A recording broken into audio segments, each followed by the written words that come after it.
The Real Investment Show. The sell-off yesterday, of course, two things happened yesterday in the markets that are important to pay attention to, but it's also important not to misconstrue the action in the wrong direction. Markets failed at the 100-day moving average yesterday, and that's been a key level of support really for the markets going back to October, November of last year. So it's certainly bearish in that frame that markets have failed at an important resistance level. That does suggest there is more downside risk to markets, and I certainly don't want to discount that at all. But on a very short-term basis, the markets are very, very oversold. And when I'm talking about a short-term basis, I'm talking about a matter of days or a couple of weeks. And when you typically get a market that's this oversold and, as bearish as it is in terms of sentiment, you typically get a counter trend rally to the markets. And that gives you a couple of opportunities. And this is something that we talk about a good bit. Risk management is a function of controlling outcomes. That's what risk management is. And in the financial markets, we have to control outcomes to some degree because we're guessing at the future. We have no idea what's going to happen tomorrow, the next day, next week, next month. I've talked about before on the show is that back in the late 90s, they did a survey of people that make predictions. And they wanted to calculate just how accurate these future predictors were. So they interviewed a whole bunch of different people, right? So they interviewed meteorologists, weathermen, psychics, fortune tellers, tarot card readers, you name it. All these people, right? They interviewed all these people that make predictions, Wall Street analysts. And what they found out is that predictions were only valid for about 3 days. And the most accurate predictors of the future were meteorologists.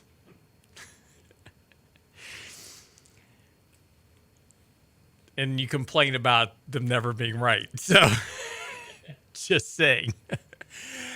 But yeah, so, trying to make a guess of anything in the future is, it's a complete crapshoot. So all we can do is we can make some assumptions based on probabilities and possibilities and try to model an outcome that we think there's going to be, but then we need to manage that risk accordingly. And so this is kind of the big thing here, right? We know historically that when markets are this oversold and this bearish, you typically get a rally. But does that mean the markets go right back into bull mode and go to brand new highs? It's possible that could happen.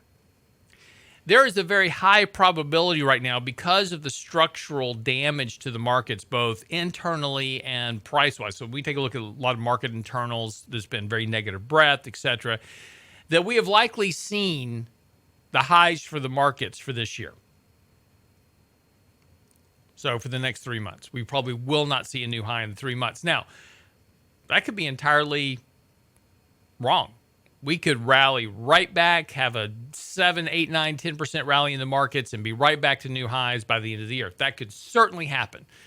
You would need something to occur to help provide that kind of lift, right? So what could that be? Well, the Fed could retract their whole tapering statement.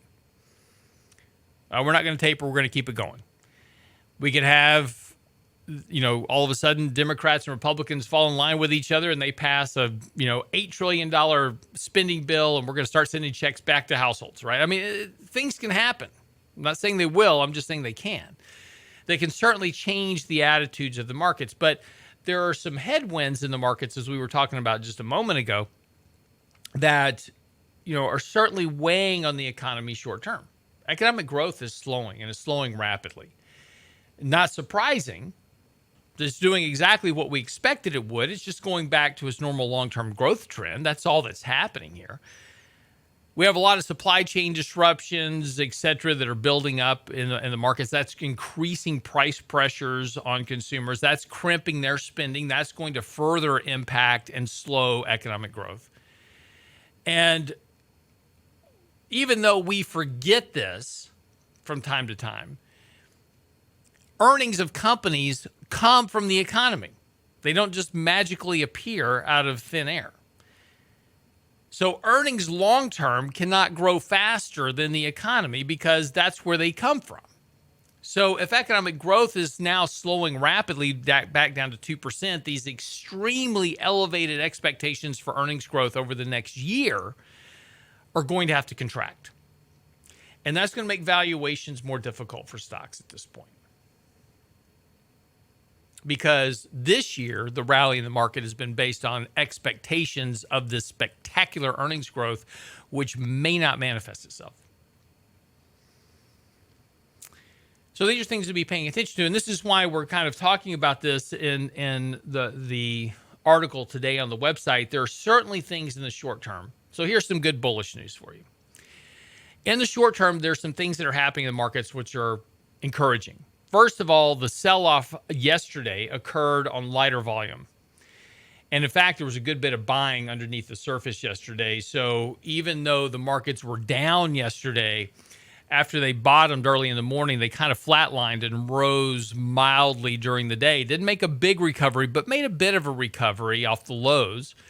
And underneath that surface, there was a good bit of buying. Volume was also lighter yesterday, even though it was a sell-off day. Well, one thing we've seen here recently is on these sell-off days, we have big spikes in volumes, and that didn't occur yesterday. So that suggests that sellers here are getting a bit exhausted. So, if you're looking at your portfolio going, man, I'm just getting my butt kicked lately, I need to do something, be careful. This is a note we make in our article today on the website, is that sometimes we feel like we have to do something. I got to do something, man. I'm losing money, and this isn't fun anymore. If you take a look at what's going on with the Reddit meme stock traders, they've completely lost interest in stocks. They're back into Bitcoin now. Bitcoin's $50,000 today. So, but sometimes we just feel like we have to I've got to do something. No, you don't. You don't have to do anything. I'm not saying you shouldn't do something. I'm just saying you don't have to do something. And sometimes when markets are in this kind of weird position where they're getting oversold, they're likely near a short-term bottom, that's when that emotional bias overtakes us and we start feeling like we have to do something. And that's that need to panic, and that's where we wind up selling bottoms. Sometimes the best thing to do is just to do nothing, and you got to suffer with a little bit, and that's okay. If you've been kind of balancing risk in your portfolio and adjusting exposures that we've been recommending here really over the course of the last several months, yeah, you're down here, of course, because markets are down, but you're not down as much as the market. So try to keep some perspective on what's happening with your portfolio as well relative to the markets. And this is why asset allocation works well in most cases. The other thing here is to reevaluate the amount of risk that you're taking. So again, I know we feel like we have to take some action. We don't. We need to be patient here and try to let the market tell us what it wants to do. But once the market tells us what it wants to do, then we need to take some action. If we start breaking serious levels of support, which we haven't done yet. Yeah, the 100-day moving average is important. We failed at resistance yesterday, and that's something that we need to definitely pay attention to because that is a bearish signal for the markets.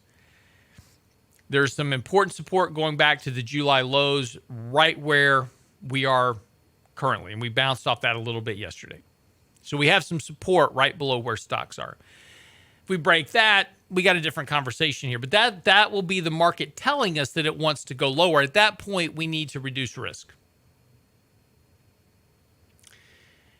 And this is the thing that, when we talk about reevaluating how much risk you've had in your portfolio, et cetera, this is a good point to reevaluate your position. Markets are down 5%, completely normal correction, nothing to be panicking about. But if you've been sitting up at night and worrying about your portfolio, it's because you have too much risk in it. You've taken on too much equity risk. You've probably taken on risk in some of the more aggressive meme type stocks, things that have been, talked about in the news or whatever. And those are getting monkey hammered right now. So that is probably a good area to go into your portfolio and start reevaluating just how much risk you're taking. And particularly if your portfolio is down more than the market, that's really a good sign you've got too much risk.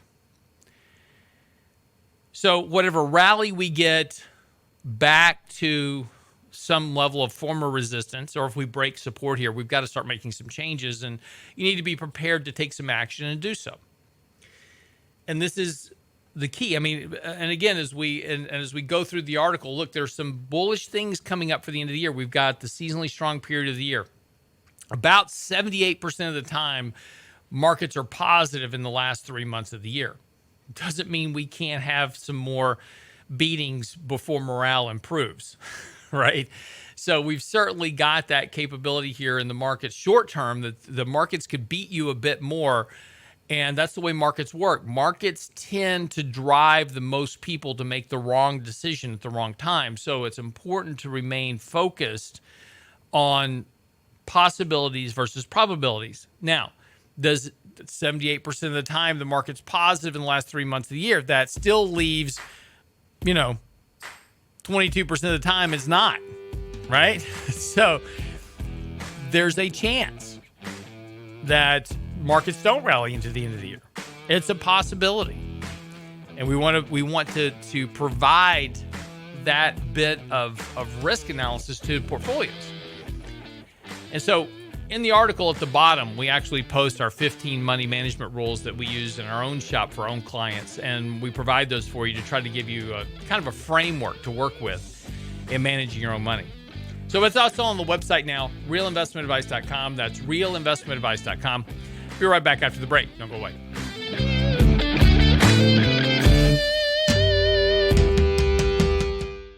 There's some things that are going on within the economy right now that are certainly worrisome on a couple of different fronts. Energy prices being one of those, of course. Oil prices set to really break out to a much higher level.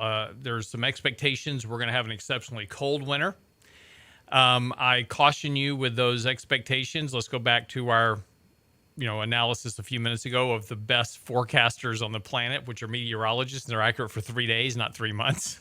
So, we've heard these claims of, we're going to have an exceptionally cold winter. We're going to have a super hot winter. And it's all due to climate change, whatever. Nobody really knows. And every year it kind of migrates back and forth. So right now, though, there's an expectation that we're going to have a very, very cold winter.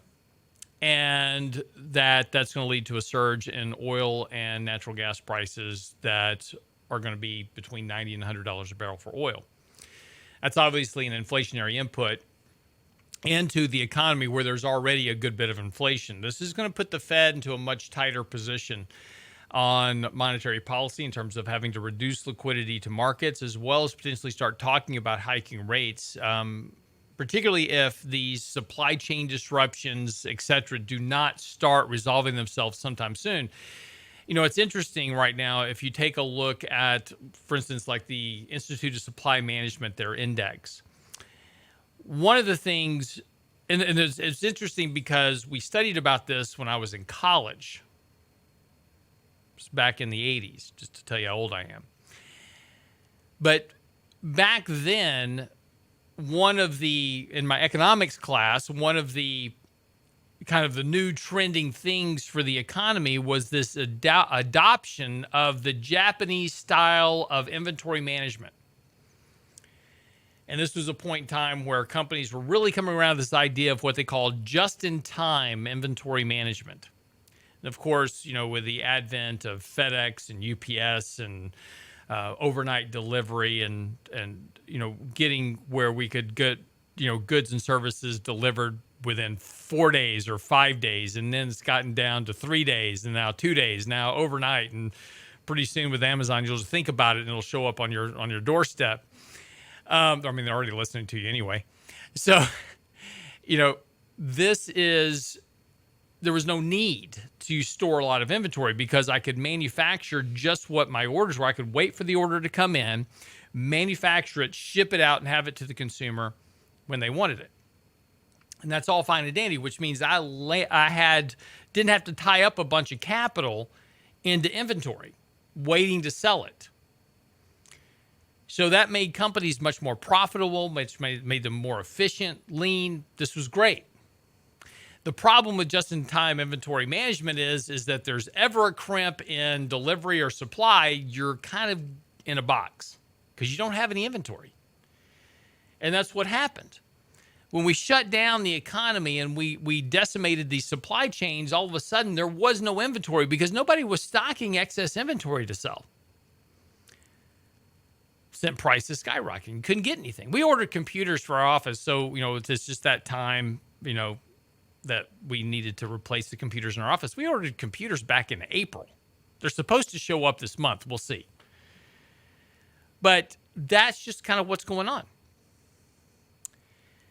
And it's interesting because now we're seeing companies starting to do inventory buildups, right? In the last couple of ISM reports, we're starting to see inventory building show up as part of the numbers, which we haven't seen before. So now companies are starting to stock up on inventory saying, hey, I don't know how long this is going to last, so I better, stock up my inventory so I can keep supplying orders until this thing kind of straightens itself out. Now, there's a couple of issues with this. First of all, there are numerous ships, 60, 70, I'm not even sure how many now, changes every day, but ships off the coast of California waiting to port.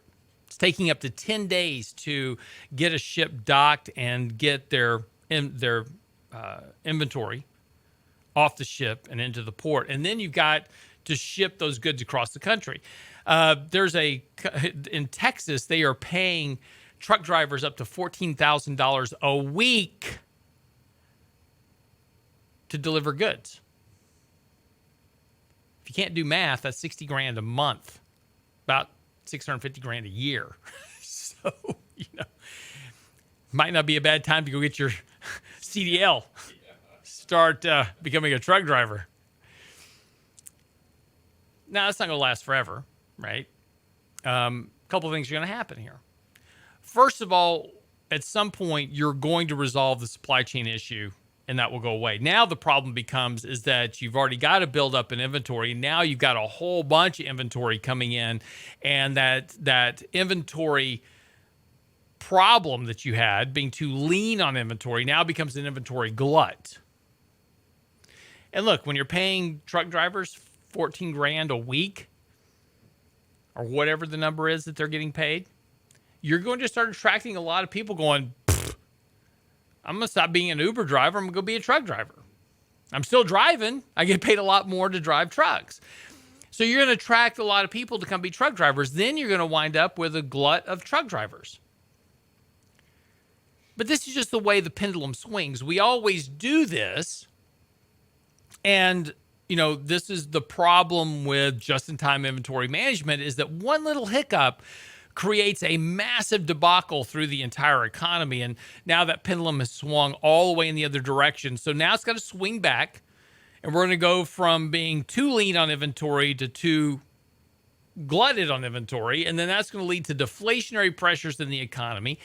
And those prices will come down. Inventories will start to reduce, but so will demand. That's going to be more deflationary pressure. And so then eventually we'll kind of work our way back to the middle. We'll kind of solve everything out, and we'll get inventories back in line, and it'll all kind of go back to norms, but that's going to take some time. But in that process, we're going to swing in both directions. And this is one of the key things to remember, is that you never go to one extreme and then just back to the middle. You're going to go in both you're going to swing in both directions equally, and that's just the way physics works, right? And it works in the markets, works in the economy, works everywhere. And this is the one thing that economists never predict, is they always extrapolate one thing. So here we are, we've got this super lean inventory and the supply chain disruptions, and now we're making assumptions this is going to last forever. It's not. It's going to swing in the direction. These oil prices at 70, 80, 90, $100 a barrel, it's absolutely going to get there. But that's going to cause a couple of things to happen. And we're already seeing it, right? Oil production's coming up. We've got too little oil production right now, but we're starting to see fracking wells come back online. We're starting to see production wells go back online. And the higher oil prices go, that's going to attract more drillers to produce more inventory. And we'll have another boom and bust in oil prices, as we always do, But in the heat of the moment, it's like, oh, this is going to last forever. We're never going, we've got this inventory supply, problem with oil, and we've got too little oil and too much demand, and it's never going to change. And it always does. Right now, you've got everybody short treasury bonds and long oil. That's going to reverse. So, if you want to make bets, you start betting in the direction. It's too early to do that. But the point is there's going to be some good opportunities on the long and short side of the things that you're currently long or short on. So, these are just the way markets work. And we have to understand those dynamics and manage it accordingly. There's some good opportunities in energy right now because we are breaking out of long-term resistance levels on oil. It does suggest that oil prices can go higher, but those are an inflationary impact to consumers in an already weak economy. So those will change at some point. Not today, not tomorrow, not next week. But again, we'll have this run up in oil prices and then it will peak and come back down again. But that's just the normal cycle of things. And this is the one thing we have to remember as investors is that nothing is permanent. Everything cycles. And it's just a function of the cycle and where you are within that cycle. Right now, we've got a lot of disruption going on in this particular moment in the economy. Supply chain disruptions, oil production problems, you name it. We've got all kinds of problems with this economy. And that's the lesson we should have learned from shutting down the economy. Don't do that. Economies weren't made to shut down.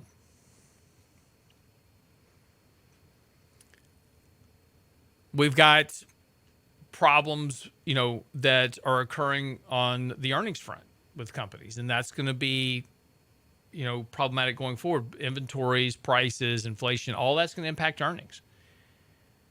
And you've got a lot of companies that were predicting very robust earnings growth in the first and second quarter. Those are going to start to slow now, and that's going to put a lot of pressure in terms of valuations. So again, just remember that nothing remains the way that we think it is momentarily. Nothing lasts forever. It's important to understand the trend and participate with the trend, but also be aware this is the risk management point that these trends end. Just a question of when and what causes it. Be right back after the break.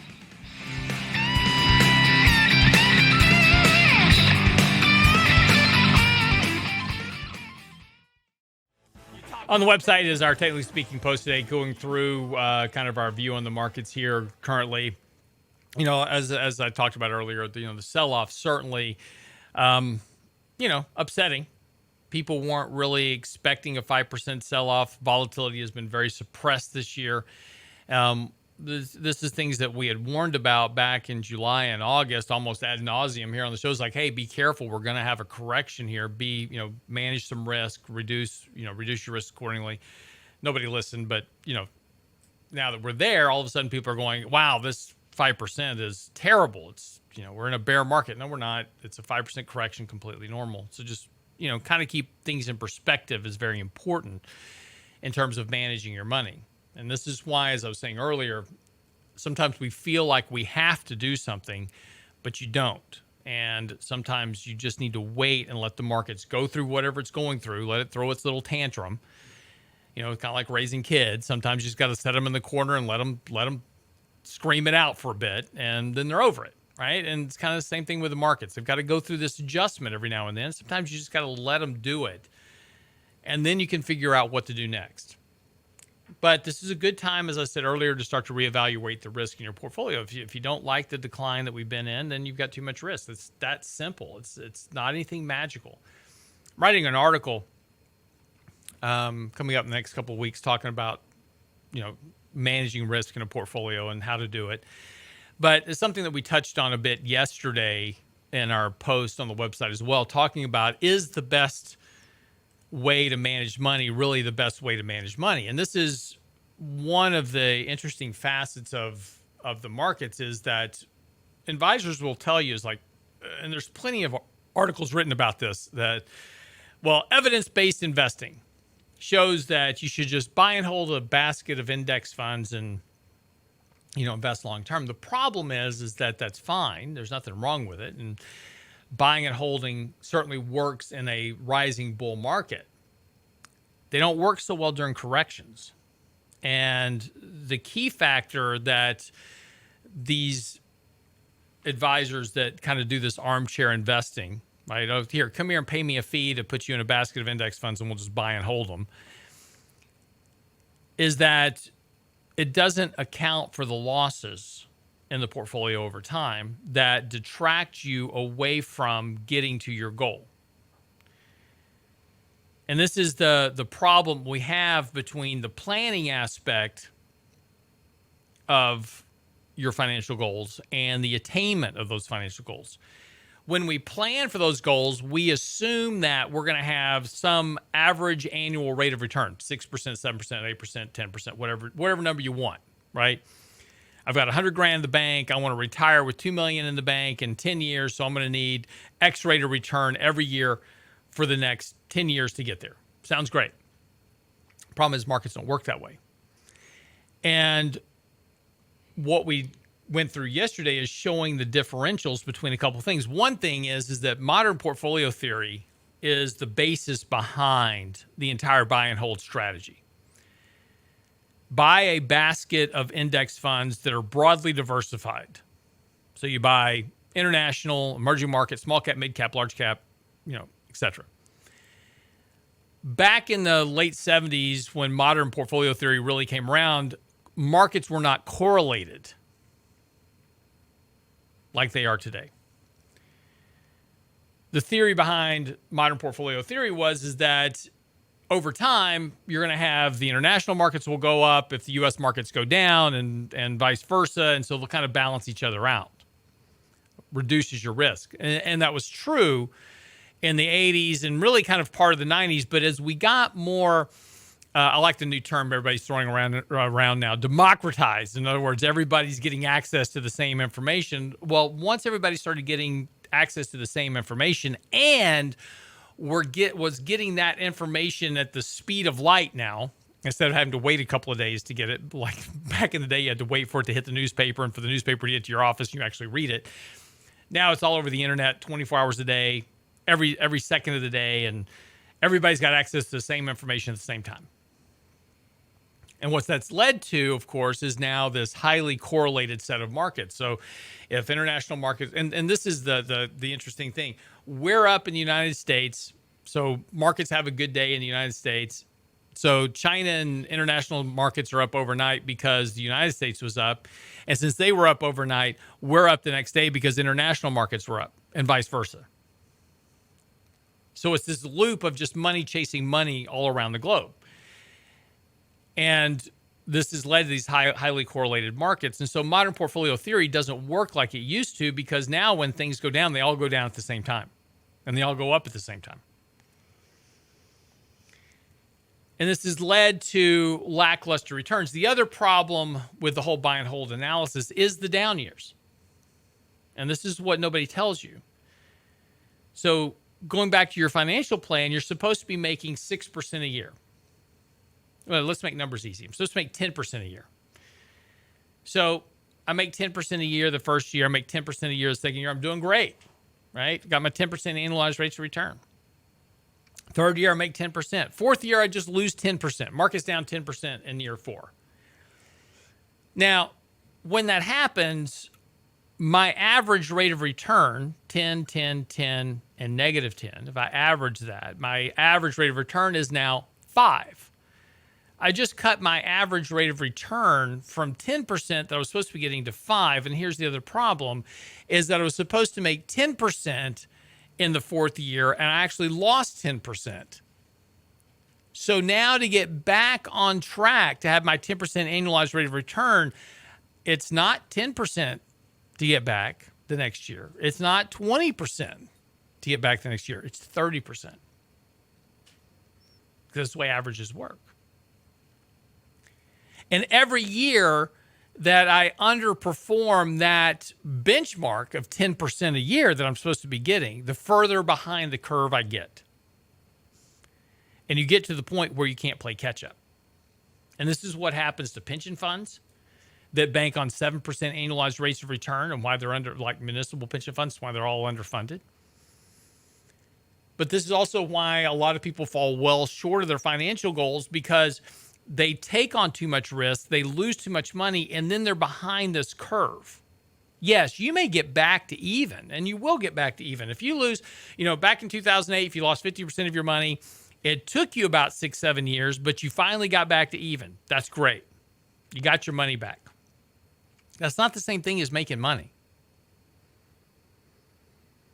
Plus, because your financial plan said that you're supposed to have 6, 7, 8, 9% a year in returns, you've now got to make up those 6 or 7 years of getting back to even. You've got to now add to the gains in the future of 6, 7, 8, 9% every year in the future.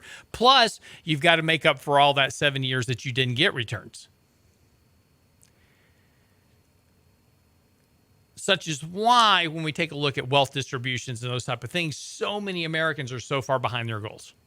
They don't save enough, and they don't invest enough, and they don't manage risk. And armchair strategies, again, they work great in bull markets, and we go through the whole analysis on yesterday's blog post talking about it is the best way to invest, always the best way. Simple math tells you that buy and hold, indexing is fine in up markets. Doesn't work well in down markets. And this is understanding the difference between what your needs are and what the financial advisor community's needs are, or Wall Street's needs are. Wall Street needs you to buy and hold and keep funneling money into these indexes so they can charge you a fee. That's how they make money. If you sell everything and go to cash, this is why Wall Street never tells you to sell anything. Wall Street never tells you, it's like, hey, market's up here. We're way overbought. We're probably going to have a 5 to 10% correction. You should probably sell some stuff and go to cash for a little bit. And then we'll tell you to come back in, a little later. They don't do that. They just tell you to buy all the time. You got to buy. It's always an opportunity to buy. Markets are grossly overbought, time to buy. Markets are selling off, time to buy. Markets are at the bottom, time to buy. And there was a survey out yesterday. They surveyed a bunch of individuals and they said, who do you trust for financial advice? Spouses, family members, friends. Wall Street and the media were the very last on the list, and by far had the least amount of trust, like barely any at all. And it's not surprising. They've done it to themselves. The financial community has done it to themselves by, providing years of bad advice and misinformation and touting it as some level of genius. Buy and hold is one of those strategies that it works well in a bull market, and it seems to be like the strategy to own until you get into a bear market, and then that reveals the ugly truth. You can do better. You can manage risk, and look, managing money is not difficult. It takes time and effort, but you can do it.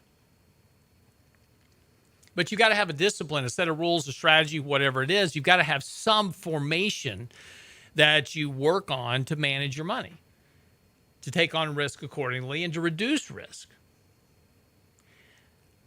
Investing is no different than gambling, because in gambling, I'm betting on an unknown future. I've got a certain set of cards in my hands. That's the information I know, versus the information I don't know, which is every other player at the table. It's the same thing in investing. I know what I have. What I don't know is what everybody else has, and I can't predict the future. So just like in poker, where I manage my bets, I don't have a very good hand. I don't bet much. I've got a great hand. I bet a lot. It's the same thing investing. We just don't approach it mentally in the same manner, even though psychologically we know that's the case. All that's on our website. Both articles on the website now, realinvestmentadvice.com. Make sure and sign up for our event, live event in Austin. It's our Right Lane Retirement Workshop, October the 16th. All the information's on the website. It's on our events tab. We'd love to see you there.